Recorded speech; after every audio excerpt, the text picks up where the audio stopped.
vārdus krāsainiem gabaliņiem. Un mēs izdomājām. Viņai brūna mute. Es izkrāšošu mēli. Saucām tos par mēnesi akmentiņiem. Es jau katrs visu laiku staigājās, tikai nespēlējās. Sofija, nu, tevam ir kačim teva mantas, kačitiem ir tevas mantas? Nē. Kāpēc? Kāpēc vajag? Viņi vajag paspēlēties. Viņam ir tāda pelīte. Parādi. Nu, viņi kaut kur visu laiku, kaut kur viņš aizmet. Es vēlos redzēt. Es nezinu, kur viņi ir. Kaut kur zem tur. Čiepa. Čiepiņa, tu skaties mūtenes.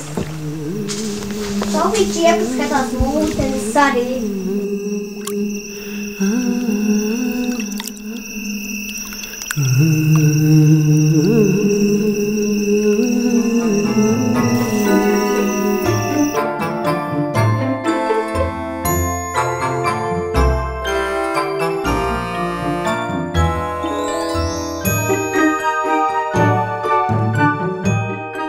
Tas jau 21 gadu atpakaļ, ja runā par, teiksim, profesionālu darbību. Tad tas bija 91. gadā, kad mēs kopīgi izveidojam Dauku. Un tad mēs kopīgi strādājām, liela komanda, bija 33 īpašnieki, un gan zīmētās, gan leļģu filmas taisījām.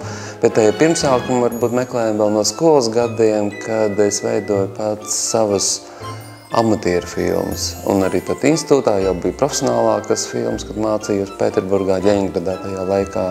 Līdz ar to tā mīlestība uz to kino un uz to, teiksim, uz radošām industrijām jau no skolas gadiem nāk.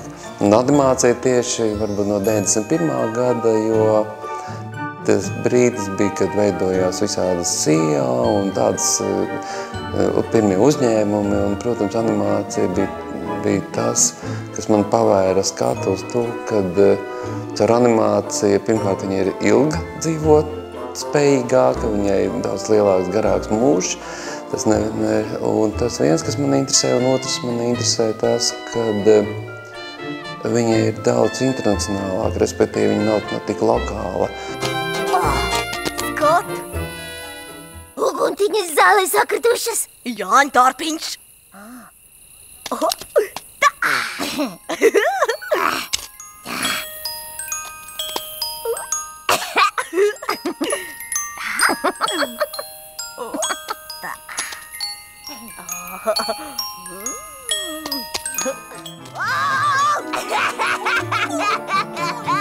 Es domāju, ka animācija ir tik bagāta ar savu valodu un tik savā ziņā mākslinieciska, kad animācija nav robeža.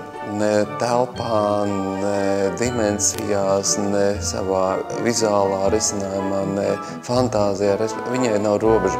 Jebkādas lietas, ko tu savā prātā iedomājies vai vispār pat nosapņo, tu viņas var realizēt ar zīmuli, ar dažādiem priekšmetiem, ar vienkārši kaut kādu, dažreiz pat ar skaņu. Un tas ir tas, kas arī animācija vilina skatītājus. Man šķiet, ka animācija līdz ar to patīk cilvēkiem to skatīties, jo tā ir asociatīvā domāšana bieži. Interesanti ar to, ka arī tas pats pelīte vai kaķītis ir tomēr diezgan līdzīgs, gan vai tas ir Ķīnā, vai Indijā, un arī Latvijā. Ja viņš ir saprotams, tur nav noteikti, teiksim, eiropiešu sejas vaips, kas ir, teiksim, cilvēka sejā, vai arī noteiktas, teiksim, slavenības, ka Indijā grib redzēt savas slavenības, Francijā savas slavenības, kas ir aktieru filmā. Animācijā tu vari uztaisīt tipāžu, kā piemēram Randiņā Bēlā, viņi kariķēta tipāžu, viņš ir it kā cilvēks, bet ar cilvēka īpašībām, bet īstenībā ar divām galvām.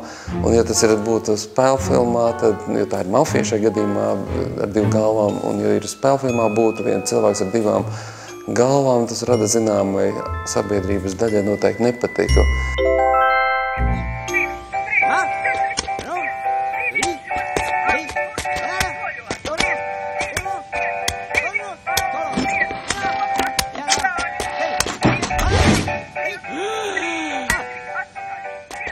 animācija daudzas lietas, kas ir nepatīkamas, varbūt sadzīvē, kā piemēram Norīt krupi filma, ja mēs vienā aktieru filmā viens rīt tos krupjus, kas ir šajā mūsu vienā no pēdējām filmām, tad es domāju, cilvēks pēc dažām minūtēm to televizoru izslēgt ārā, jo tad viņam būtu noteikti kādas asociatīvās sajūtas, viņš sāktu arī slikti justies.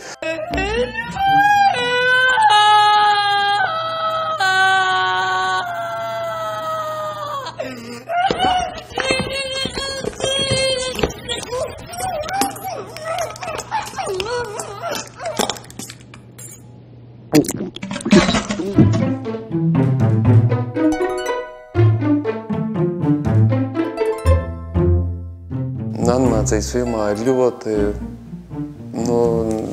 liels skaits cilvēku iesaistīts, kas veido to filmu.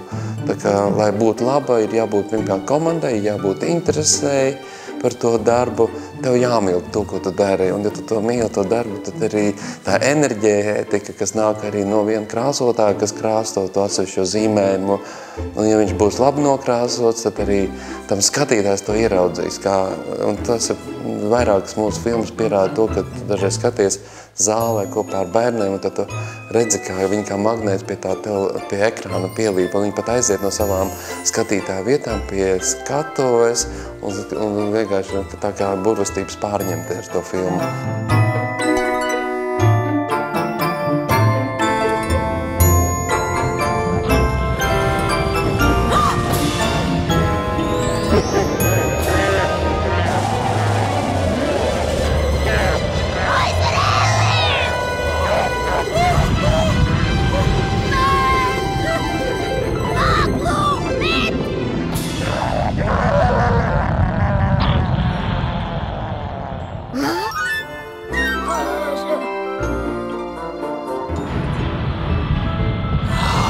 Es domāju, jebkurš autors, kas strādā pie šajā savā vienā otrā žanrā, vai vienkārši ir grafiķis vai ir akvarelis, viņš uzskatīs savu mākslu par visaugstāko.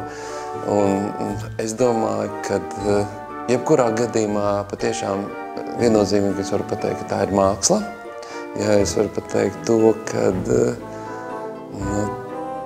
lai radītu animācijas filmu ir vajadzīgs kvalitatīvi un labi animēts filmu, ir noteikti vajadzīgs mākslinieks, jo režisors viens pats nevar radīt vienkārši animācijas filmu.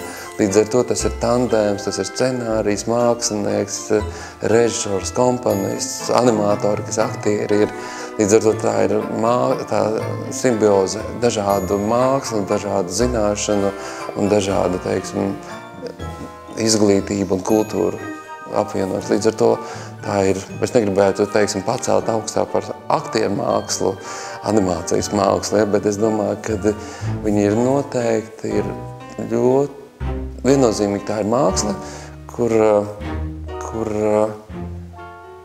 jo pēdējos gados arī to pierāda latviešu animācija ar saviem darbiem, jo kādreiz bija priekšstats par animāciju kā par tādu izklaidi maziem bērniem pirms miedziņa, kad viņš nāk un noskatās pirms, un tad vecāki noliek viņu bērnu gulēt, un tā ir tāda vakara pasaciņa, kas ir ļoti labi un to vajag arī darīt, bet ir arī tad, kad es redzu festivālos un vispār starptautiski apritē tās filmas, un tos autorus, kas ir gan Sirmi kungi, Zīmē, gan kundzes, tas ir tas, ka tas ir izpausmes veids un veids, kādā veidā viņi pastāsta savu stāstu pasaulē caur animācijas filmu. Un tas ir tas pats, vai to glezno gleznu kā bošķinieks, vai arī, teiksim, izstāstīt to stāstu vienā minūtē vai arī stundas garā filmā. Tad viennozīmīgi tā ir māksla.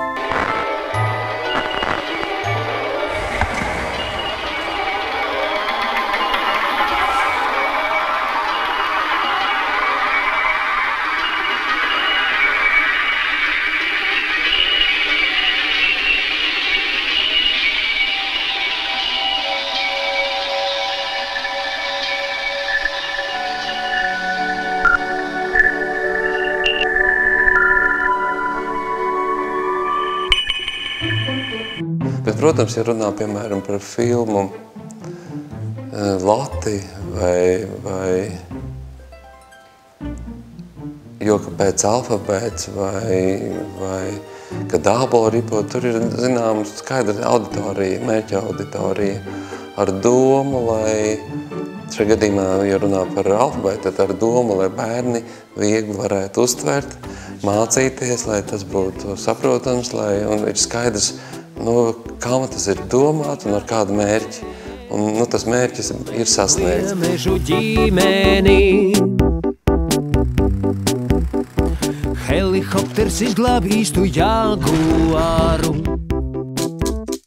Krabis ķēmē lācimļi pumušana sņaudošu odu. Ja runā par Loti, tad arī šajā gadījumā mēs ietvērām lielāku auditoriju, lai tā ir ģimenes filma. Bet, protams, fokusējoties uz to bērnu, fokusējoties uz to, ka mēs runājam tikai par labām un skaistām vērtībām, par labām attiecībām. Esam dzirdējuši, protams, arī no tiem pašiem angļiem kaut kādus komentārus. Pasaule ir pavisam citādāk, pasaule ir daudz briesmīgāk. Kāpēc jūs rādat tik ideālistisku pasauli? Ja bērnam jāsāk sagatavot šai dzīvē, kur ir konkurence, kur ir cīņa, kur viņi savā starpā, var sakot, cīnās par kaut kādu labumu. Mana māma teica, ka meitenēm ir jāmāk adīt cimdus, šalles un cepures. Bet zini, kā darīšu es? Es uzadīšu mākoņu cepuri. Lielu, baltu.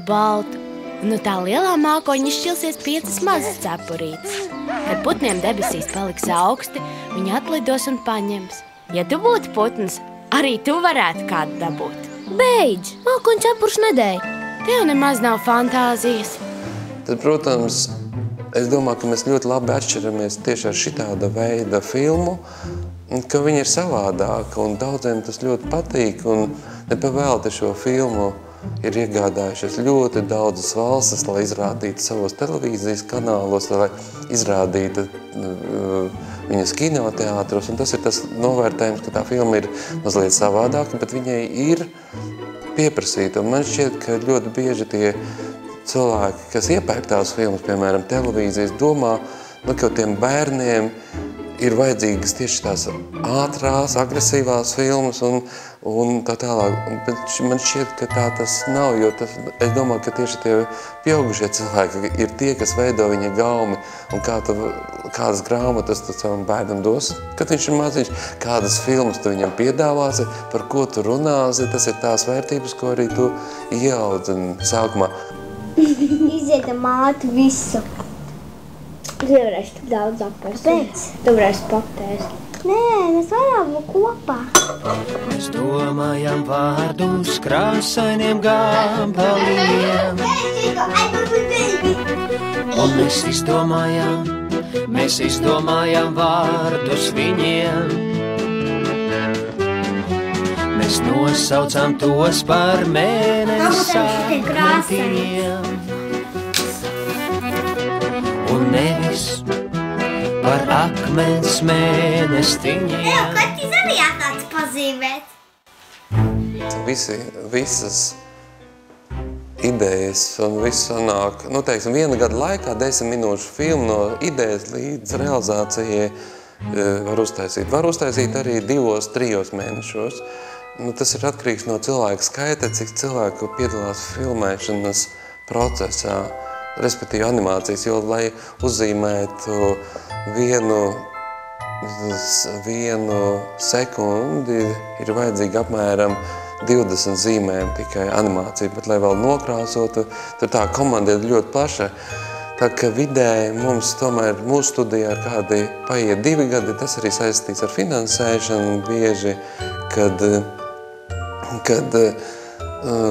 piesaistot finansējumu, tie finansējumi sadalīti vairāku gadu garumā, un tad protams, ir arī tāda izņēmuma kā Zeltzirs, kurš ir no, teiksim, tās idejas sākumiem līdz šim brīdim, tāpat kā bibliotekai, ir kā 10 gadi, ja? Bet ražošanas posmā mēs bijām, tā ir pilnmetrāžas filma, un te mums bija 3 gadi šobrīd ražošanā intensīvā.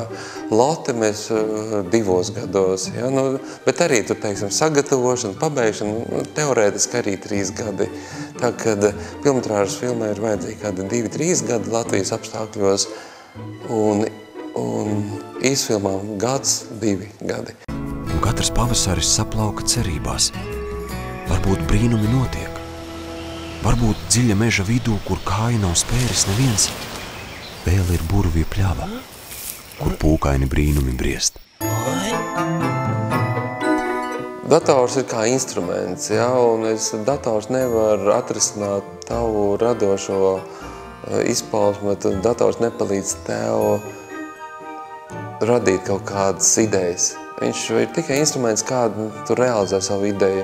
Un mums datori ir, un, protams, pirmie datori, kurus mēs nopirkām, bija Silicon Graphic, kuri bija pietiekami dārgi, kad maksāja viens dators 16 000.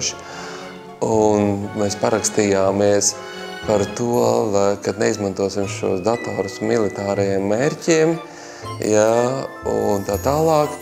Un pirkām programmas dārgas, un principā viņš palīdzēja tā, lai varētu tādā kvalitatīvā līmenī strādāt, nu, tā kā strādā Amerikā, teiksim, tāpat kā strādā, teiksim, vadošās pasaules studijas, un vienā arī ar tām pašām vadošajām programmām, vai tā bija Maija 3D, ko mēs aiža kažociņu sākām 3-dimensāli taisīt.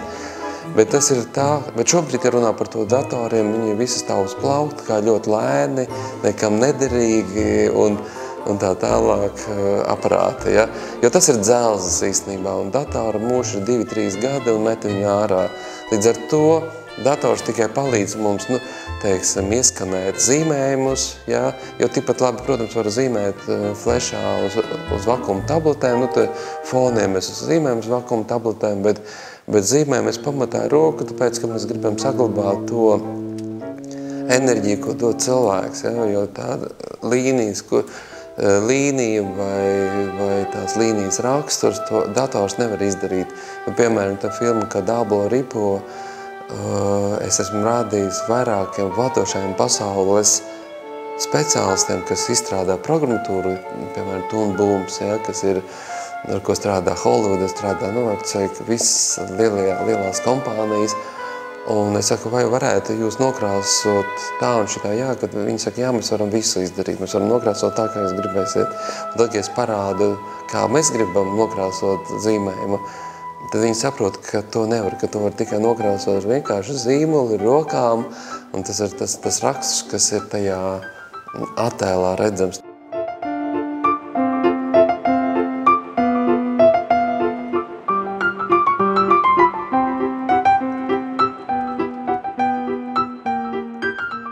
Bet man šķiet, kad labāk, man tā vīzija ir rādīt vairāk tās pozitīvās lietas, vairāk rādīt labās enerģijas pasaulē, jo sliktās ir daudz vienkāršāk, jo tad, kad mēs zelta zirgu zīmējām, ja, tik viegli ir uzzīmēt melno māti, bet ja ar Antiņu mēs laikam 2-3 gadus mocījāmies, kamēr atradām, kā viņu uzzīmēt. Tā ka līdz ar to vai princesi, tie pozitīvie ir daudz grūtāki, un pozitīvos arī Latvijā nepārāk mīl. Ja? Līdz ar to, teiksim, tā melnā enerģija ir daudz spēcīgāka, ja? Nekā pozitīvā enerģija. Tā ka līdz ar to, ja mēs varam kaut kā pretoties un to kultivēt, tad mēs to daram, bet tas nav tā, ka tā ir mana misija, ja? Noteikti nē. Bet skaidrs, man patīk skatīties uz skaisto, vienā īsumā es varētu teikt. Man patīk skatīties uz skaisto, jo tas man priecē, man patīk būt dabā un skatīties, kā putniņi vai zigi iet vai vienkārši lapas plauks. Tas ir tas, kas ir. Un ja to mēs parādam, to redz, un parādam kaut kādu kustību tajā virzienā, tad ir pietiekoši labi.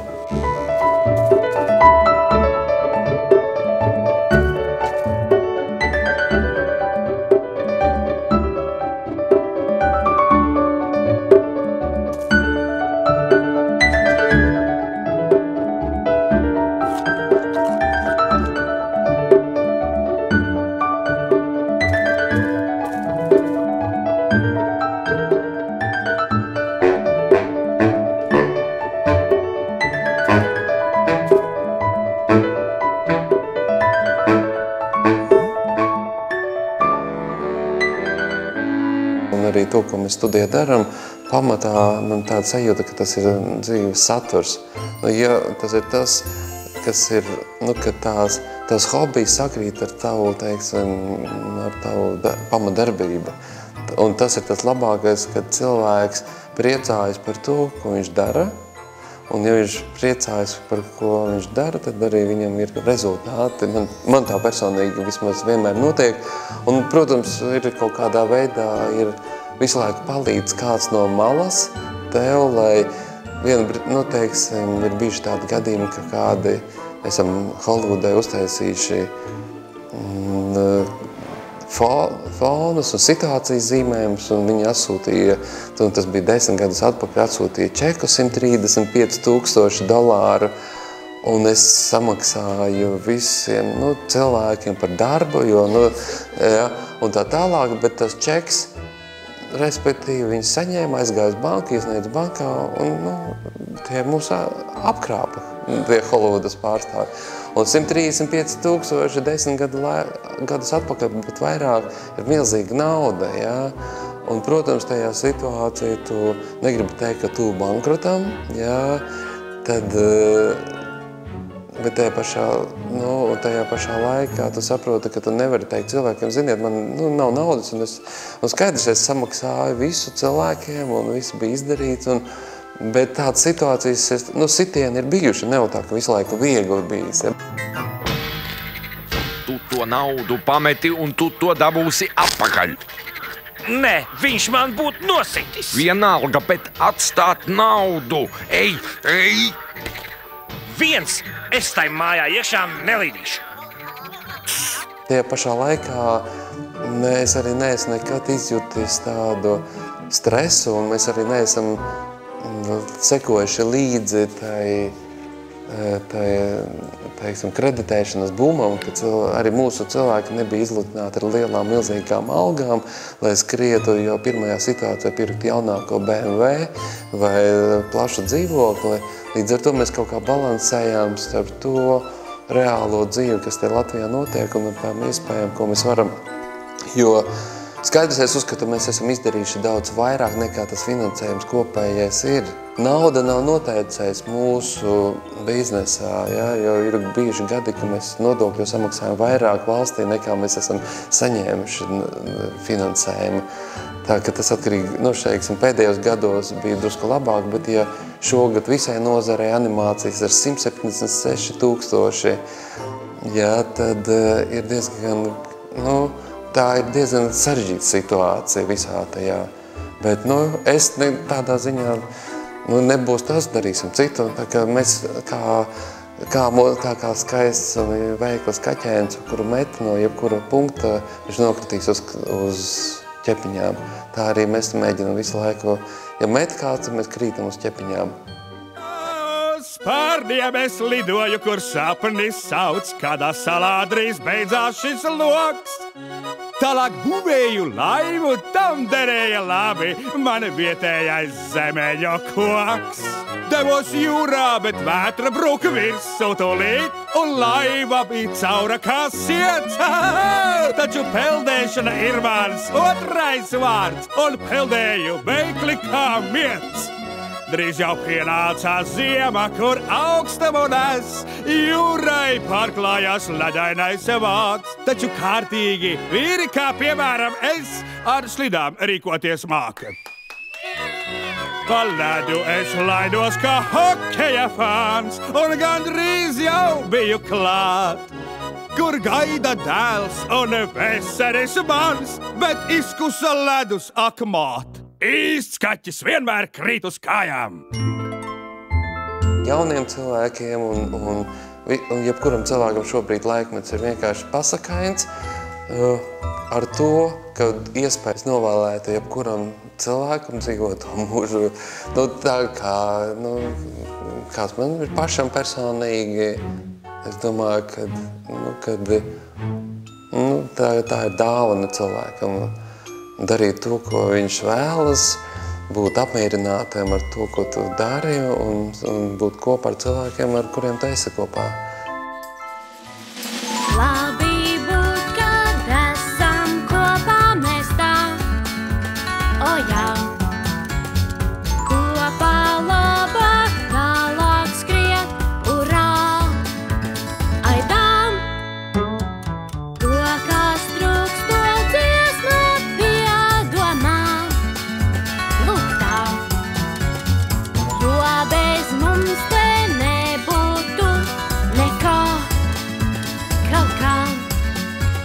Jo kurš gan cits te mūsu vietā darīs blēņas, skaļas smiesies, skriesies kaut te paši vēju, lec mums līdzi bērnu deju.